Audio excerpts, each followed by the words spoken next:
Good morning students. 9th वाले बच्चे, सिद्धि हिंदी विद्यालय के ऑनलाइन क्लासेस में आपका हार्दिक स्वागत है। अब बच्चों यहाँ पे देखा जाए तो हम लोग व्याकरण भी साथ में लेंगे और अब हमारा ये जो लेसन है वो ख़त्म हो चुके हैं, तो हम उसका रिवीजन करते जाएंगे। ठीक है, तो यहाँ पे सबसे पहले हम पाठ की शुरुआत करते हैं। दो बैलों की कथा, ये जो हमारा पाठ है दो बैलों की कथा, इसके लिखने वाले यहाँ पे प्रेमचंद जी हैं। तो सबसे पहले मैंने कई बार आपको बताया है कि कोई भी पाठ काव्य पढ़ने से पहले हमें साहित्यकार का परिचय प्राप्त करना ज़रूरी होता है। तो यहाँ पे प्रेमचंद का आपकी किताब में चित्र दिया गया है। प्रेमचंद का मूल नाम जो है वो धनपत राय है। लम्ही, बनारस के नज़दीक लम्ही नामक गाँव में उनका जन्म हुआ और प्रेमचंद का जन्म 1880 में हुआ था। प्रारंभिक शिक्षा, उनका जीवन जो है बहुत ही अभावों में बीतता है, मुसीबतों में बीतता है। और जो प्रारंभिक शिक्षा है उन्होंने बीए तक की, मतलब बैचलर ऑफ एजुकेशन, कॉलेज के 3 साल। उसके बाद वो असहयोग आंदोलन में जुड़ गए। यहाँ पे इसके बाद असहयोग आंदोलन में जुड़ने के बाद उन्होंने क्या किया, सरकारी नौकरी से भी त्यागपत्र दे दिया और लेखन कार्य की प्रति अपना सहयोग देने लगे। इस तरह से ऐसे महान जो लेखक है, कथाकार है, उपन्यासकार है, कहानीकार है, ऐसे प्रेमचंद का निर्धन, देहांत यानी निर्धन जो होता है वो 1936 में होता है। अब बच्चों प्रेमचंद की कुछ एक कृतियाँ यहाँ पे दी गई है, जैसे कि मानसरोवर, सेवा सदन, प्रेमाश्रम, रंगभूमि, कायाकल्प, निर्मला, गबन, कर्मभूमि, गोदान, ये उनके प्रमुख उपन्यास हैं। और हंस, जागरण, माधुरी, ये पत्रिकाओं का संपादन भी उन्होंने किया था। मतलब ये पत्रिकाएं थी जो न्यूज़पेपर में हम जो पत्रिकाएं पढ़ते थे ना, ऐसे पत्रिकाएं उन्होंने 2-3 ऐसी पत्रिकाएं छापी थी। अब बच्चों यहाँ पे जब तक प्रेमचंद की बात आती है तो प्रेमचंद के बारे में कहा जाता है कि उन्होंने ज़्यादातर ग्रामीण, उनकी कहानियाँ वैसे पशुओं के ऊपर होती है, ग्रामीण संस्कृति के ऊपर होती हैं। लोगों, किसानों और मजदूरों की दयनीय स्थितियों का वो वर्णन करते हैं ताकि शहर में रहने वाले लोग उसको पढ़ें। उनकी कहानियों में ज़्यादातर पशु पक्षियों का जिक्र किया जाता है ताकि लोग उनसे कुछ सीखें। संक्षेप में कहें तो प्रेमचंद की जो कहानियाँ होती हैं वो मन के ऊपर गहरी छाप छोड़ती हैं।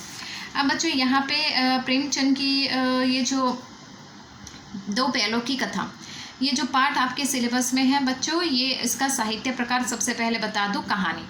अब ये रिवीजन करना है तो रिवीजन में सबसे पहले मैं आपको बता दूं कि प्रेमचंद की ये जो कहानी है वो बैलों के ऊपर है, मतलब जानवरों के ऊपर। तो यहाँ पे सबसे पहले बुद्धिहीन प्राणी किसे कहते हैं, जैसे कि गधा। गधा जो होता है, हम किसी इंसान कोई गलत काम करता है तो हम गुस्से में उसको कहते हैं ना, तू तो गधा है, गधा।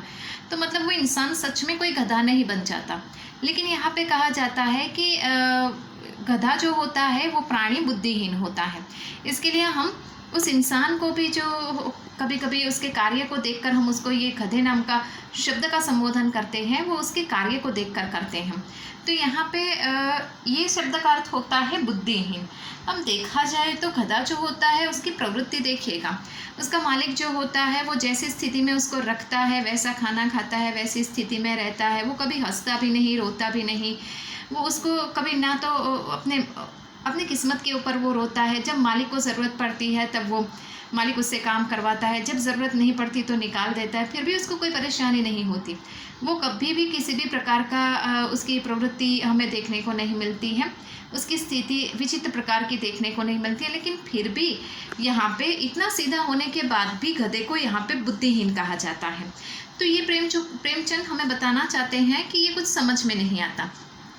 अब यहाँ पे गांव के किसी क्षेत्र का वर्णन किया गया है।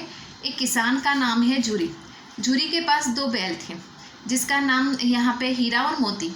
हीरा और मोती को उसने बचपन से पाला था, दोनों को अच्छा खाना खिलाता था, दोनों को खेतों में जोतता था। झूरी की पत्नी और बच्चे थे। यहाँ पे दोनों बैलों का अपने मालिक के साथ, झूरी के साथ गहरा संबंध था। झूरी जो है दोनों बैलों को इतना स्नेह करता था, इतना प्यार करता था, हर रोज़ अच्छा खाना खिलाता था, उनकी देखभाल करता था, उनको नहलाता था, उनकी सारी व्यवस्था यहाँ पे झूरी ने करती थी। एक दिन ऐसा हुआ कि यहाँ पे झूरी को किसी समस्या के कारण दोनों बैलों को अपने साले, अपनी पत्नी का भाई जिसका नाम है गया, उसके घर पे दोनों बैलों को भेजना पड़ा। गया जो है वो दोनों बैलों को वहाँ पे लेकर जाता है। बैलों को ऐसा लगता है, हीरा और मोती को, कि हमारे मालिक जूरी ने हमें इसे बेच दिया है। दोनों बैल यहाँ पे परेशान हैं, जाना नहीं चाहते, लेकिन वो गया जो है दोनों को घसीट घसीट कर लेकर जाता है। दोनों बैल गया के घर में रहते हैं, एक रात रहते हैं, दूसरे दिन यहाँ पे रस्सी तोड़ के भाग आते हैं और यहाँ पे वापस सुबह में जूरी के घर के दरवाजे के सामने खड़े थे। जूरी दोनों को यहाँ पे सहलाता है। उसी समय जूरी की पत्नी आती है और दोनों बैलों को बहुत ही खरी खोटी सुनाती है और वापस खूंटे से बांध देती है। वापस वो अपने भाई को बुलाती है, गया को, और गया दोनों को यहाँ पे वापस पकड़ कर लेकर जाता है। दोनों बैल जो है वो एक दूसरे के सुख दुख के साथी हैं। मोती जो होता है वो हीरा को बहुत प्रेम करता है और हीरा जो है वो मोती के प्रति असह्य प्रेम रखता है। अब वापस दोनों वहाँ पे जाते हैं। गया जो है दोनों बैलों को मारता है, पीटता है, उनको अच्छा खाना भी नहीं देता है और दोनों बैलों से यहाँ पे खेत का काम करवाता है। दोनों बैल खेत में जाते हैं, वहाँ पे भी सही ढंग से काम नहीं करते हैं और मोती जो है यहाँ पे हीरा जो है वो थोड़ा शांत प्रकृति का है और मोती जो है यहाँ पे थोड़ा मस्ती करने वाला यानी चंचल प्रकृति का है। यहाँ पे गया जो है वो दोनों को फटकारता है, मारता है। अब यहाँ पे मोती को गुस्सा आता है, लेकिन हीरा उसको मना कर देता है कि इंसान के ऊपर हमें वार नहीं करना चाहिए। वापस गया है, दोनों को घर पे ले जाकर खूंटे से बांध देता है और खाने के लिए भी सही ढंग से खाना नहीं देता है। आखिरकार यहाँ पे दोनों भूखे रहते हैं। उसी समय रात को वो छोटी सी बच्ची गया के घर पे होती है, जिसकी माँ की मृत्यु हो चुकी है और सौतेली माँ उस बच्ची को बहुत मारती है। लेकिन ये जो बच्ची जो है वो हर रोज़ रात को शाम के समय दोनों बैलों को एक एक रोटी खिला जाती है। दोनों बैलों का स्नेह इस बच्ची के प्रति ज़्यादा था। दोनों बैल ये बच्ची के प्रति बहुत ही स्नेह रखते थे। एक दिन क्या करते हैं, ये बच्ची जो है दोनों बैलों की रस्सी खोल देती है और दोनों को भाग जाने के लिए कहती है। दोनों बैल भाग निकलते हैं, भाग तो जाते हैं, लेकिन अंधेरे में डर के मारे वो इतने दूर निकल जाते हैं कि उनको रास्ता मालूम नहीं था। सुबह के समय वो देखते हैं तो उन्होंने देखा कि वो रास्ता भटक गए हैं। भूख दबा के लगी थी। आखिरकार वो किसी एक अनजान खेत में घुस जाते हैं और वहाँ पे मटर जो होती है मटर खाने लगते हैं। मटर खाकर फिर बाहर वापस रास्ते पर निकल के मस्ती करने लगते हैं। ठीक उसी समय वहाँ पे एक जो अड़ियल सांड था वो पहुँच जाता है। दोनों हीरा और मोती उस सांड का यहाँ पे सामना करते हैं और उसको मार के भगा देते हैं। वापस मोती को भूख लगती है, वो वापस खाना खाने के लिए जाता है। हीरा उसको बहुत मना करता है, लेकिन मोती एक नहीं सुनता। आखिरकार दोनों पकड़े जाते हैं और दोनों को यहाँ पे कांजी होश में भेज दिया जाता है। कांजी होश यानी बच्चों ऐसी जगह जहाँ पे बहुत सारे ऐसे तरह तरह के जानवरों को पकड़ कर लाते हैं, बंदी बनाते हैं और फिर उसकी नीलामी की जाती है। दोनों बैलों को पकड़ कर लाते हैं। वहाँ पे दूसरी बकरियाँ थी, गधे थे, वहाँ पे दूसरे बहुत सारे जानवर थे। अब यहाँ पे दोनों बैल, यहाँ पे कई दिनों से खाना भी नहीं मिला था, दोनों को खूंटे से बांध दिया जाता है। एक जो है वो दीवार तोड़ने की कोशिश करता है, आखिरकार पकड़ा जाता है। हीरा जो है पकड़ा जाता है और उसको मोटी रस्सी से बांध दिया जाता है। मोती क्या करता है, वापस सींग मार मार के दीवार को गिरा देता है और दूसरे प्राणियों को भगा देता है।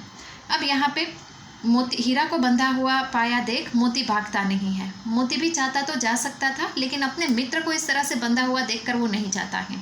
दोनों वहीं पे पड़े रहते हैं। आखिरकार एक दिन ऐसा होता है कि एक दड़ियल इंसान, दाढ़ी वाला इंसान जो कसाई था, वो दोनों बैलों को लेने के लिए आता है। नीलामी होती है, दोनों बैलों को बेच दिया जाता है।